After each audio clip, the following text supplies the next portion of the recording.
Hey, I'm Chris Mirko with NVS Kitchen and Bath. We're here out in Centerville, Virginia. We are looking at a project that is in progress right now. It's a kitchen bump out. What the homeowners wanted to do was to bump out the kitchen 9 feet so they could have the family room and kitchen be sort of one space so they can interact with each other and really change the way that they use the space and the way that they live. We're entering the 4th week of construction right now. Just starting to get all of our trades in here, so we're getting the electrical rough-in done today, and we'll start with the HVAC rough-in later this week and plumbing, and then start doing the rest of the finishing work the next few weeks.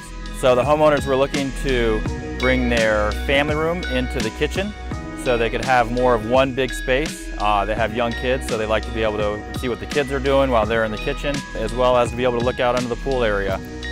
So just make one giant great room and kitchen. Tune back into our Facebook page on NVS Kitchen and Bath to see the progress of the project. Did I look happy enough or no? Okay.